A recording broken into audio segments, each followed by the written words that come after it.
காளியம்மன் கோவிலில் வைகாசி திருவிழாவை முன்னிட்டு 400க்கும் மேற்பட்ட பக்தர்கள் பால்குடம் ஊர்வலம் நடைபெற்றது.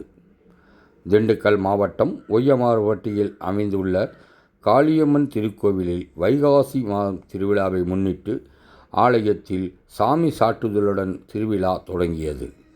இன்று முதல் நாள் திண்டுக்கல் கோட்டை மாரியம்மன் ஆலய பகுதியிலிருந்து சுமார் 400க்கும் மேற்பட்ட பக்தர்கள் பால்குடம் எடுத்து முக்கிய வீதி வழியாக நகர்வலம் வந்து ஒய்யமார்பட்டி பகுதியில் அமைந்துள்ள காளியம்மன் திருக்கோவிலுக்கு வந்தடைந்தது. அதனைத் தொடர்ந்து பக்தர்கள் கொண்டு வந்த பால்கள் மூலமாக அம்மனுக்கு அபிஷேக ஆராதனை நடைபெற்றது. அதனைத் தொடர்ந்து பக்தர்களுக்கு மாபெரும் சிறப்பு அன்னதானமும் நடைபெற்றது.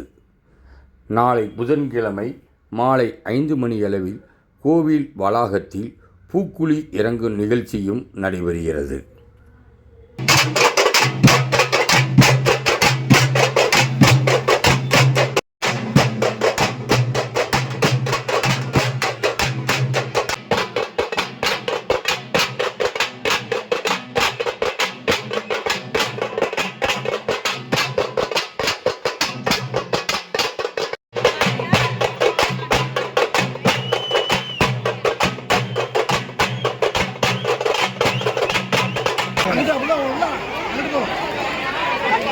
பண்ணிட்டு வா.